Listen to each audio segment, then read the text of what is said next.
Hi friends, welcome back to my channel. ನಾನಂತೂ ತುಂಬ ಚೆನ್ನಾಗಿದ್ದೀನಿ, ನೀವು ಚೆನ್ನಾಗಿದ್ದೀರಾ ಅಂತ ಭಾವಿಸ್ತಾ ಇವತ್ತಿನ ವ್ಲಾಗ್ನ ಶುರು ಮಾಡ್ತಾ ಇದ್ದೀನಿ. ಇವತ್ತಿನ ವೀಡಿಯೋ ಯಾರಿಗಾದರೂ ಇಷ್ಟ ಆದರೆ ಪ್ಲೀಸ್ ಒಂದು ಲೈಕ್ ಮಾಡಿ, ಸಬ್ಸ್ಕ್ರೈಬ್ ಮಾಡ್ಕೊಂಡು ನಿಮ್ಮ ಫ್ರೆಂಡ್ಸ್ ಆ್ಯಂಡ್ ಫ್ಯಾಮಿಲಿಗೆ ಶೇರ್ ಮಾಡಿ. ಇವತ್ತಿನ ವೀಡಿಯೋ ಬಂದುಬಿಟ್ಟು ಆಯುಧ ಪೂಜೆ ಹಬ್ಬದ ದಿನದ್ದು.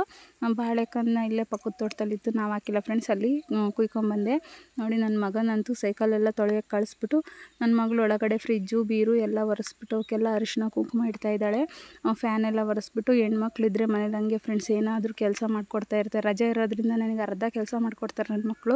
ಎಲ್ಲರ ಮನೆ ಮಕ್ಕಳು ಹೀಗೆ ಇರ್ತಾರೆ ಅಂತ ಹೇಳೋಕ್ಕಾಗಲ್ಲ. ಒಂದೊಂದು ಮಕ್ಕಳು ಮಾಡ್ತಾರೆ, ಒಂದೊಂದು ಮಕ್ಕಳು ಮಾಡಲ್ಲ. ನಮ್ಮ ಮನೇಲಂತೂ ನನ್ನ ಮಗಳು ಕೆಲಸ ಮಾಡಿಕೊಡ್ತಾಳೆ. ಸ್ಕೂಲಿದ್ದಾಗ ಓದ್ಕೊತಾಳೆ. ಸ್ಕೂಲಿದ್ದಾಗ ಏನು ಕೆಲಸ ಹೇಳೋದಿಲ್ಲ ನಾನು.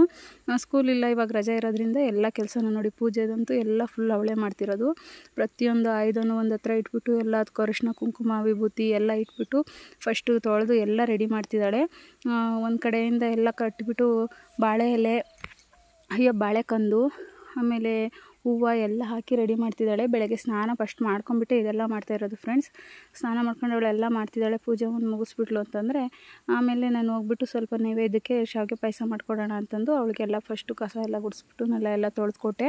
ಅವಳು ಪೂಜೆಗೆಲ್ಲ ರೆಡಿ ಮಾಡ್ತಿದ್ದಾಳೆ. ನೋಡಿ, ಬಾಳೆಕಂದೆಲ್ಲ ಕಟ್ಬಿಟ್ಟು ನಮ್ಮ ಮನೇಲಿ ಇಷ್ಟೇ ವೆಹಿಕಲ್ ಇರೋದು ಫ್ರೆಂಡ್ಸ್. ನಾವು ಗಾಡಿ ಒಂದು, ನನ್ನ ಮಗಂದೊಂದು ಸೈಕಲ್ಲು, ನನ್ನ ಮಗಳದೊಂದು ಸೈಕಲ್ಲು, ಇಷ್ಟನ್ನೇ ಪೂಜೆ ಮಾಡ್ತಿದ್ದೀವಿ. ಆಮೇಲೆ ಮಿಷಿನ್ನು, ಮನೆಯೊಳಗೆ ಸಾಮಗ್ರಿಗಳು ಅಂತ ಅಂದರೆ ಆಯುಧಗಳು ಅಂದರೆ ಇವನು ಅಷ್ಟೇ ಫ್ರೆಂಡ್ಸ್. ಅಡುಗೆ ಮನೆಯಲ್ಲೂ ಅಷ್ಟೇ, gas, current stove, mixie, washing machine ಎಲ್ಲ ಪ್ರತಿಯೊಂದೂ ಪೂಜೆ ಮಾಡಬೇಕು.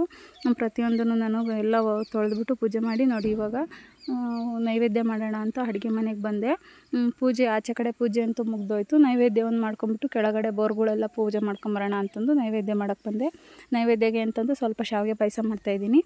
ಬೆಳಗ್ಗೆ ಪಲಾವ್ ಮಾಡಿದ್ದೆ, ಮಧ್ಯಾಹ್ನ ಪಲಾವೇ ಇತ್ತು. ಹಂಗಾಗಿ ಊಟಕ್ಕೇನು ಮಾಡೋದು ಬೇಡ, ಪಾಯಸವನ್ನು ನೈವೇದ್ಯಕ್ಕೆ ಮಾಡಿಬಿಡೋಣ ಅಂತಂದು. ಅಂದರೆ ನಾವು ವರ್ಷ ಆಯುಧ ಪೂಜೆಯಲ್ಲೇ ಹಿರಿಯರಿಗೆ ಎಡೆ ಹಾಕ್ತಿದ್ದಿದ್ದು. ಈ ವರ್ಷ ನಮ್ಮ ಮನೆಯವರು ದೀಪಾವಳಿಗೆ ಮಾಡೋಣ ಅಂತ ಹೇಳಿದ್ರು. ಹಂಗಾಗಿ ಈ ಸಲ ನೈವೇದ್ಯ ಬರೀ ಆಯುಧ ಪೂಜೆ ಮಾತ್ರ ಮಾಡ್ತಾಯಿದ್ದೀವಿ. ನೋಡಿ, ಪಾಯಸ ಮಾಡೋಣ ಅಂತಂದು ಎಲ್ಲ ಒಂದು ಕಡೆಗೆ ಹಾಲು ಸಕ್ಕರೆ ಎಲ್ಲ ಮಿಕ್ಸ್ ಮಾಡಿ ಕಾಯಕ್ಕೆ ಇಟ್ಟಿದ್ದೀನಿ. ಇನ್ನೊಂದು ಕಡೆಗೆ ಶಾವಿಗೆ ಹುರಿದಿಟ್ಟಿದ್ದೀನಿ. ಆಮೇಲೆ ಆ ಕಡೆಗೆ ಸ್ವಲ್ಪ ದ್ರಾಕ್ಷಿ ಗೋಡಂಬಿ ಹುರ್ಕೊಡ್ತಾ ಇದ್ದೀನಿ. ಪಾಯಸ ಅಂತೂ ಇದು ಶಾವಿಗೆ ಪಾಯಸ ತುಂಬ ಈಸಿ ಫ್ರೆಂಡ್ಸ್ ಮಾಡೋದು. ಎಲ್ಲ ರೆಡಿ ಮಾಡಿಟ್ಕೊಂಬಿಟ್ರೆ 5 ನಿಮಿಷದಲ್ಲಿ ಆಗಿಬಿಡುತ್ತೆ. ನೋಡಿ, ಶಾವಿಗೆ ಪಾಯಸಕ್ಕೆ ದ್ರಾಕ್ಷಿ ಗೋಡಂಬಿ ಎಲ್ಲ ಹುರಿದ್ಬಿಟ್ಟು ಹಾಕಿ ಮಿಕ್ಸ್ ಮಾಡ್ತಾಯಿದ್ದೀನಿ. ಇಲ್ಲೊಂದು ಮಿಸ್ಟೇಕ್ ಮಾಡ್ಕೊಂಡೆ ಫ್ರೆಂಡ್ಸ್. ನೋಡಿ, ಜಾಸ್ತಿ ಉರಿ ಇಟ್ಕೊಂಡ್ಬಿಟ್ಟೆ ಶಾವಿಗೆ ಸುರಿದ್ಬಿಟ್ಟೆ ಹೋಗ್ಬಿಡ್ತು. ಮುಂದೆ ಇದ್ದೇನೆ ಉಗಿಸ್ಬಿಟ್ಟೆ. ಮತ್ತು ಅದೊಂದು ಕೆಲಸ ಎಕ್ಸ್ಟ್ರಾ ಆಯ್ತು. ಇವಾಗ ಬೆಳಗ್ಗೆ ಏನು ಗ್ಯಾಸ್ ಎಲ್ಲ ತೊಳೆದಿದ್ದೆ, ಮತ್ತು ಇನ್ನೊಂದು ಸಲ ತೊಳೆಯೋಂಗೆ ಆಗ್ಬಿಡ್ತು. ಅವಸರಕ್ಕೆ ಏನು ಮಾಡ್ತೀವಿ ಏನು ಬಿಡ್ತೀವಿ ಅಂತಲೇ ಗೊತ್ತಾಗಲ್ಲ. ಒಬ್ರು ಇರೋದ್ರಿಂದ ಎಷ್ಟು ಕೈ ಇದ್ದರೂ ಸಾಲದು ಅನಿಸುತ್ತೆ. ಆಮೇಲೆ ನೋಡಿ, ನೈವೇದ್ಯ ಎಲ್ಲ ರೆಡಿ ಆಯಿತು. ಪೂಜೆ ಮಾಡ್ತಾಯಿದ್ದೀವಿ. ಪೂಜೆ ಮಾಡಿಬಿಟ್ಟು ನನ್ನ ಮಗಳು ನಾನು ಎಲ್ಲರೂ ನಾವೇನು ಕುಂಬಳಕಾಯಿ ಎಲ್ಲ ಹೊಡೆಯಲ್ಲ ಫ್ರೆಂಡ್ಸ್. ಹಂಗೆ ಮನೆಯಲ್ಲಿ ಪೂಜೆ ಮಾಡಿಬಿಟ್ಟು ನೈವೇದ್ಯಕ್ಕೆ ತೆಂಗಿನಕಾಯಿ ಹೊಡೆದ್ಬಿಟ್ಟು ನೈವೇದ್ಯ ಬಾಳೆಹಣ್ಣು ಪಾಯಸ ಎಲ್ಲ ಮಾಡಿದ್ನಲ್ಲ, ನೈವೇದ್ಯ ಮಾಡ್ತಾಯಿದ್ದೀನಿ. ಇಷ್ಟ ಆಯಿತು ನಮ್ಮನೆ ಆಯುಧ ಪೂಜೆ.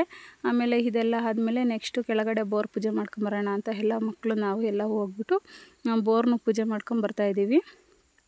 ನೋಡಿ, ಸ್ವಲ್ಪ ಅಲ್ಲಿ ಬಿಸಿಲು ಬೆಳಗ್ಗೆನೇ ಎಷ್ಟೊಂದು ಬಂದಿತ್ತು, ಎಷ್ಟೊತ್ತಾಗಿದೆ ಅನ್ಸಂಗೆ.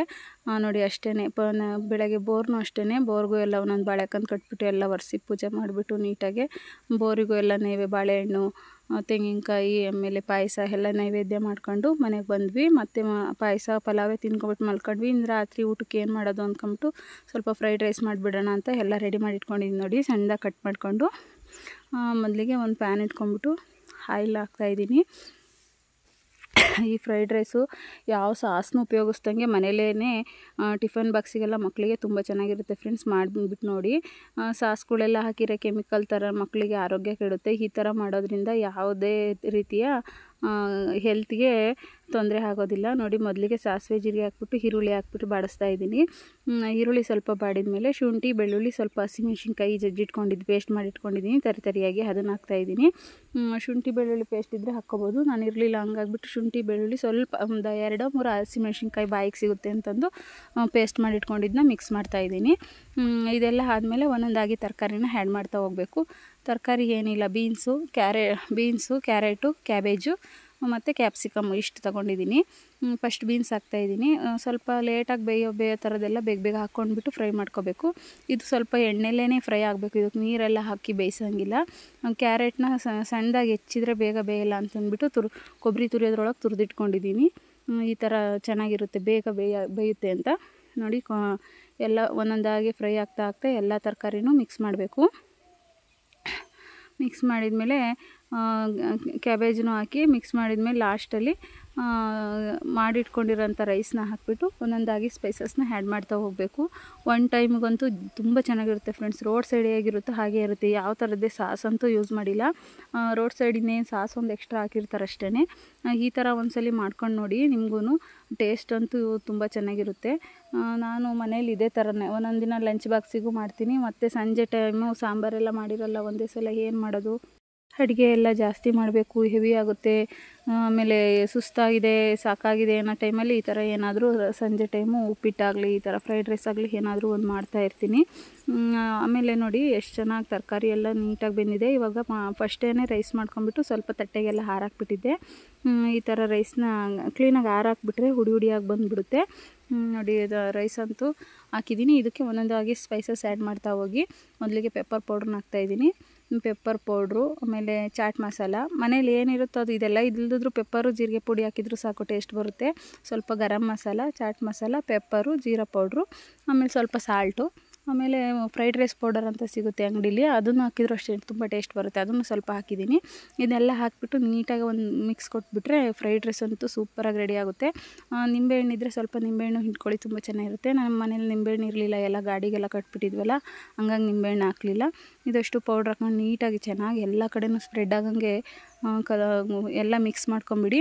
ಲಾಸ್ಟಲ್ಲಿ ಕೊತ್ತಂಬರಿ ಸೊಪ್ಪು ಹಾಕ್ಕೊಂಬಿಟ್ಟು ಫ್ರೈಡ್ ರೈಸ್ನ ತಿಂತಾಯಿದ್ರೆ ರೋಡ್ ಸೈಡ್ಗಿಂತ ತುಂಬ ಚೆನ್ನಾಗಿರುತ್ತೆ.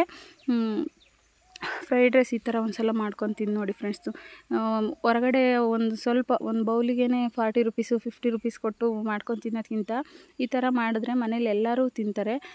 ರೋಡ್ ಸೈಡಲ್ಲಿ ಸುಮ್ಮನೆ ಕೆಮಿಕಲ್ ಅದು ಇದು ಹಾಕಿರ್ತಾರೆ, ಅದಕ್ಕಿಂತ ಈ ಥರ ಮಾಡ್ಕೊಂಡು ತಿಂದ್ರಂತೂ ತುಂಬ ಚೆನ್ನಾಗಿರುತ್ತೆ. ನೋಡಿ ಫ್ರೆಂಡ್ಸ್, ಫ್ರೈಡ್ ರೈಸ್ ಅಂತೂ ರೆಡಿ ಆಯಿತು.